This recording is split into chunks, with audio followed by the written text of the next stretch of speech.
What happens when a dream finally comes true, but you still feel like you do not belong? For a long time, I believed that reaching America was the destination, but I soon realized it was only the beginning of a deeper journey. A journey to find where I truly belonged. After 2 semesters at a small Bible college in Alabama, I felt invisible. I was present, but not known. People were kind, polite, even friendly, but distant. Conversation stayed on the surface. Smiles faded quickly. And deep inside, I knew something was missing. I did not just want to exist in a space I wanted to stay, but I wanted to stay and belong and feel like I belonged. Then I heard about another college, a historically Black college, and something stirred inside me. This wasn't just a transfer. I felt like a calling into a different America, a place where maybe I wouldn't have to explain myself. The day I arrived at the new college, everything felt different. The campus was alive. Students laughed freely. They walked together. They called out to one another across the lawn. There was warmth. There was connection. And for the first time in a long time, I felt I wasn't the outsider. I was simply one of the many. In class, something shifted. The Black professors did not just teach. They told stories of identity, resilience, faith. They asked me about Kenya, not out of politeness, but out of genuine interest. For the first time, I felt my story mattered. Worship was different too. Before, in the predominantly white college, it had been quiet, measured. But here in a Black college, voices were lifted, hands clapped, and feet moved.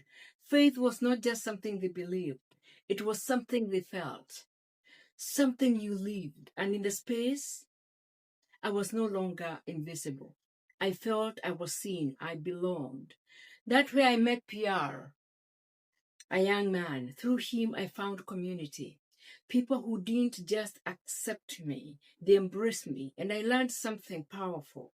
Belonging is not about being the same, it's about being seen, valued, and accepted. But even in that belonging, I belong to see America more clearly. Segregation wasn't just story, it was present in system in everyday life. I had read about civil rights movements, but now I was seeing its unfinished story. At this new school, my faith deepened. It became more than belief, it became action, a call to justice, a call to serve. And by the time I graduated, I had changed, not just as a student, but as a person. But my journey wasn't over. I had found belonging, but something inside me said there is more. So I set my sights north to Minnesota. A new place, a new challenge, a new belonging. Minnesota was different, colder, quieter. People were more distant, but they were kind, but not close. And for a long time, I felt alone.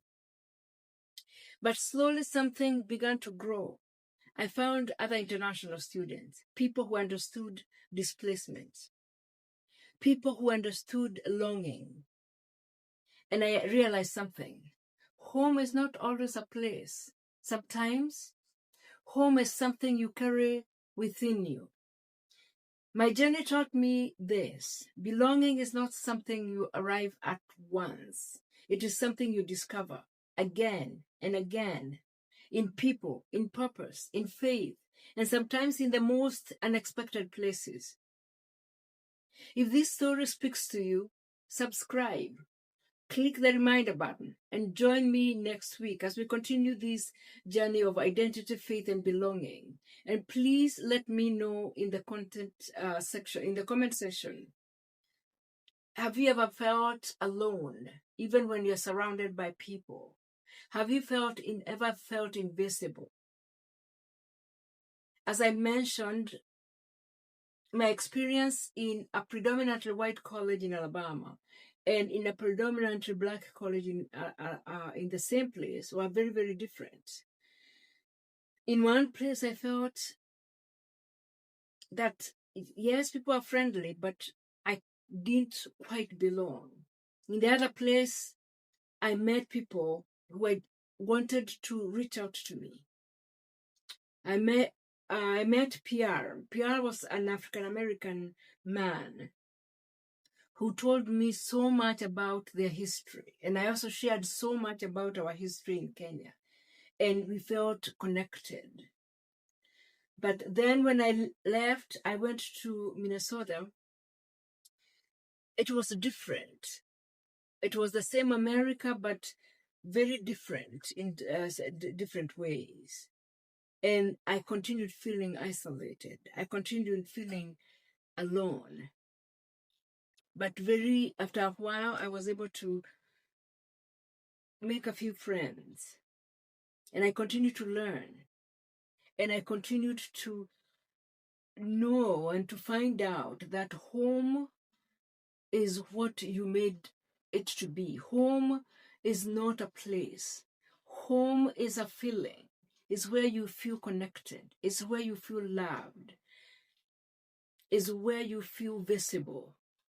Where you feel that people see you, not just as a statistic or just another person, but you as an individual. Let's continue with these conversations as you walk with me along in this journey of identity and discovery, as we continue to trace our steps to history and find our identity.